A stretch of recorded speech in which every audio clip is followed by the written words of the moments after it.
This tutorial is going to teach you all about the multi-rail sweep function, which is found in the surface menu and also works with history, so it's a matrix tool. It's also going to teach you about the edit points, which are found in Profile Placer, and they're kind of an advanced feature of Profile Placer, so we don't teach them until the end of the first week of your class.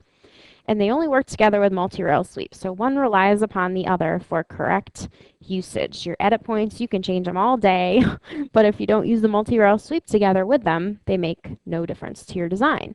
Plus, multi-rail sweep, in order to change and affect the results, requires you to use the edit points.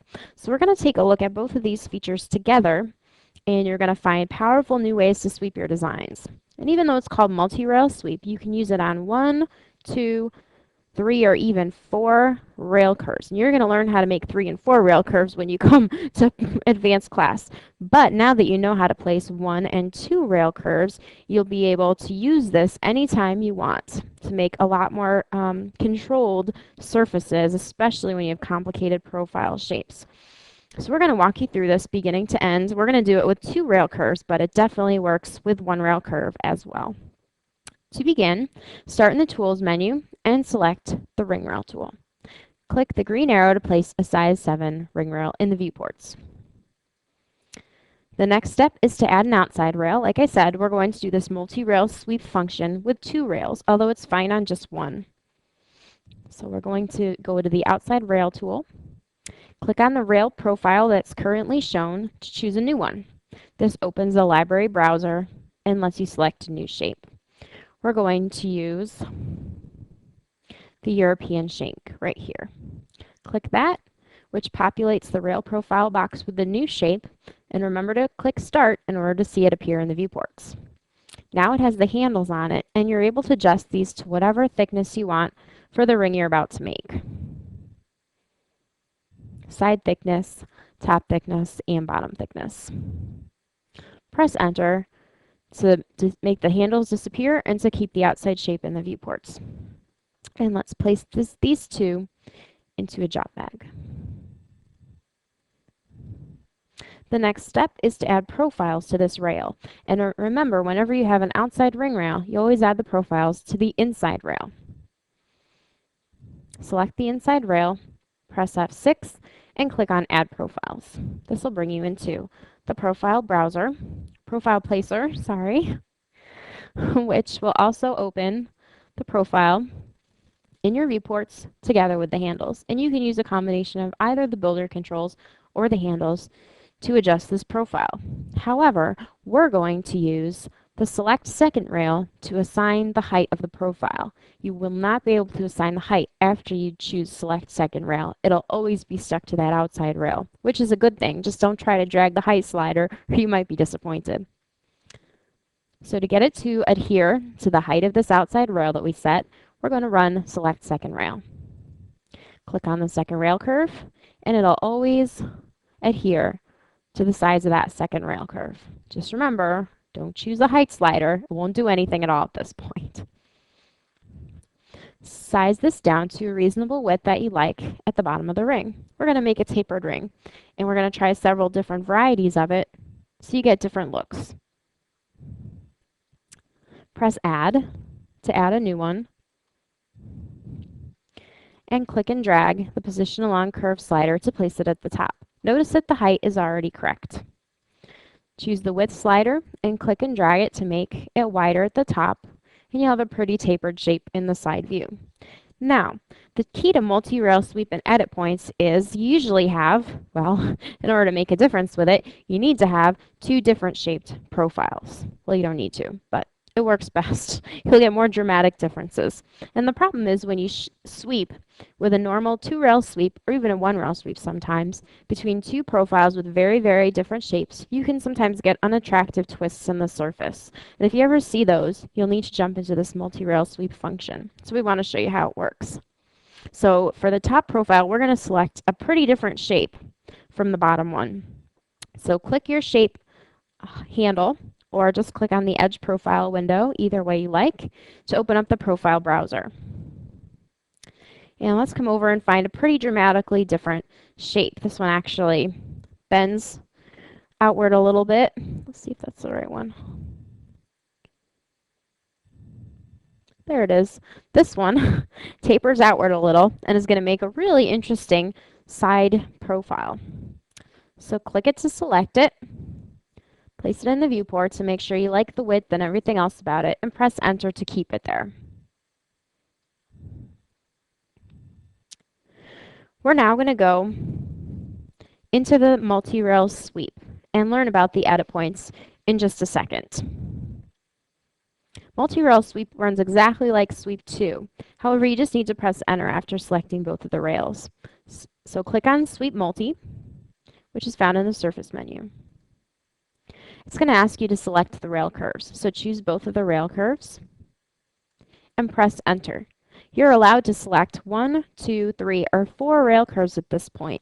All you need are 2, but it doesn't know that, so you have to press enter to tell it, I'm done choosing rail curves. The next step is to select the profiles in the order that the arrows point and make sure closed equals yes, because we're going to create a closed shape. Although it's fine to create open shapes with this method as well. For now, it's a closed shape. Select the 2 profiles and tell it you're done by pressing enter. And the surface is going to be made. Now this is not going to be markedly different from a sweep 2 surface. What is different is the next step that we're going to be able to perform because we chose multi-rail sweep. As you notice, when this surface rounds the edges and comes down the side right here sort of flips around and becomes the top of the ring. It doesn't give you an even transition. You also get sort of a funny little wrinkle here where the ring folds inward. And that's because these 2 shapes are 2 very different shapes. And it needs to find places on both profiles to connect them in order to create the surface. It's giving you these kind of lumps and these other interesting features where it curves inward. Now maybe this is the result you want. Maybe it isn't, but you want to be able to control that result no matter if it's something you want or something you don't want. So let's see how to really attack this surface finish and get it looking good. To begin, we're just going to job bag this model. Maybe we'll pull it back out later and compare the differences. So select it and put it into a job bag. The next step is to choose the profile, select it, and press F6. Choose MSR to get back your profile handles. And we're going to go to the E, or the Edit option, something we haven't done yet in this whole unit of Study in Primary Matrix. So you can click E. You also have the Edit option here, or the Edit option here. 3 different ways to access these points. Press E, and you'll see the points appear. As you click and drag them, their movements will be mirrored. And this is a good thing. Usually you don't want to break the mirror. If you ever do someday, you have the mirror control points option here. You click that and it changes to no. But for this design, we definitely want them to be mirrored and symmetrical. So click and drag them, and you'll see them both change. Also make sure the bottom ones are located in the corners, and press enter to keep your changes. Once you press enter, take a look. Your surface finish just changed. Did you see that? I'm going to hit undo, and that's the way it originally was. And I'm going to hit redo so you can see the difference. Wow, that was major. We really fixed some of those strange features that we got where the surface was creating a little bump or groove for us, or a little wrinkle. We'll see what's going on in the bottom profile and maybe see about adjusting that as well. To do so, and it doesn't really matter what viewport you would do this in, I just wanted you to see in the side view that they were mirrored. Select the bottom profile and press F6. Choose MSR, and remember, you don't get the edit points until you press E, edit in the command line, or edit in the builder. Any one of those 3 methods. So press E, and you'll see those points. The default positions for these points is assigned by the builder. It's however they were drawn by the developer, and however they were assigned during the development process. So we're going to click and drag them to a more interesting location. Same thing at the bottom. And it doesn't matter. You could set them up so that they're exactly like the one on top, or so that they're dramatically different. And just see the changes that it makes in your surface. Once you've dragged them to a new location, you can press enter. Or if you want to make other changes about this ring, press M, which brings you back to all the move handles. E brings you to the edit handles, and M brings you to the move handles. Notice that once you hit edit again, it saves your changes, and this is what's making a difference because we used multi-rail sweep. Just keep in mind, these edit points do nothing unless you've used multi-rail sweep to create the surface. Press enter, and you'll see it change once more. There it goes. Definitely don't click and drag things around on the viewports while it's thinking. It has some major thinking to do, but look at what it's done for our surface. This is quite a beautiful result. Remember when we first created it, we had really a big wrinkle right here where it was trying to accommodate for the shape of the top profile? Not anymore. We've got a beautiful side shape that sweeps down from a very flat shape, even one that's curved inward, because that original profile that's tapered outward that we got, to one that poofs outward. And it's just really beautiful, beautiful pattern. So we are able to get tremendous control over the surface finishes using these multi-rail edit points. See how it tapers right down here nicely to this nice groove where it touches the European style shank, the European style outside rail. It's really a terrific finish, and I can tell you from my experience that in earlier versions of Matrix, this would cause you to do a lot of different kinds of modelings, putting extra rails out here to get this kind of control over this portion of the surface. Because what multi-rail sweep is actually doing, let's job bag this and talk about it for a minute.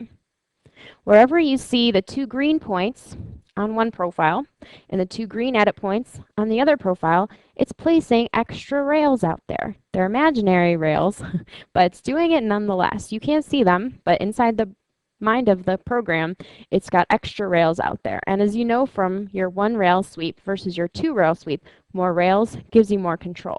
But you don't have to worry about how to build these. You will if you come to advanced class, you can worry about it all you want. But in primary class, you don't have to worry about how to build them anymore. You can just use your multi-rail sweep, and it puts them in there for you and gives you control over where they're placed by using the edit points. Okay. So let's try one more change to this. We're going to change the shape of the top profile and use the edit points to really perfect the shape one more time, just to make sure that you understand all the subtleties of this tool. So select the curve. We've got a job bag, so we're not changing anything beyond repair. Press F6 and choose Move, Scale, and Rotate. When you see the profile handles appear, click on the profile shape to open the profile browser at the bottom of your screen. We're going to choose a nice groovy profile. Click and drag to scroll down and choose something really, really interesting with the grooves and the little bumps and stuff. Here's one right here that we're going to try. Remember, you don't get any change until you press enter, which is also a good thing because you can try the width and some other things on this before you move on. So press enter to see the results. Now there is a really pretty shape. I'm going to use the plastic shading mode to show you how that looks. There it is. Ooh, it's very, very smooth. It's a very nice design. And same as before, if you want to change the way it sweeps into the bottommost profile, simply select the curve, press F6, choose MSR, go to your little E, edit or edit in the builder, and adjust the control points. Remember, with each profile that comes out, they're going to be placed in slightly different locations. So let's click and drag and see how this changes our surface. There you go. It's really quite fun to play with. Gives you control and real visual interest for your designs. Let's compare this. Anytime you need to move something around, that's the only time I usually turn off history because that doesn't make it think so hard about it. And when it thinks really hard, as you know, it can sometimes cause your computer to crash. So let's turn off history, move this around, and compare all three results for you. Okay, here's the ring after we adjusted. The first one's the ring after we adjusted the profile. The second one's the ring after we adjusted the sweep edit points. And we'll drag them off here to show you one more example. Don't try this at home. I can move them because I'm a professional. No, it's best if you don't move them around if you don't need to. We'll go back to the shaded view where you can really see what those curves on the surface are doing. And we'll turn off the grid to take a look. Okay, so here's our first one where we got that funny bump because we hadn't adjusted our edit points yet. We also got kind of a funny wrinkle here where the ring was trying to fold in order to accommodate the top shape and the bottom shape. In the second example, after we adjust our edit points, much more smooth. Also take a look at the top of the ring. We don't get this funny imaginary ridge here that sort of throws a wrench in our surface finish. Instead, we've got a beautiful taper all the way from the top of this profile to the bottom of this one. Really nice shape and a well-defined inside as well. And finally, when we changed the profile shape and adjusted the edit points, we got several different options for this nice ridged and grooved design. Again, none of them with twists or anything, so we can control that, get all the twists and the funny creases out of that surface using the edit points. Okay, and all that's possible because we chose this multi-rail sweep tool. Don't forget that the two work together. Without one, you can't have the other, and vice versa. Without edit points, you can't get as good control over your multi-rail sweeps.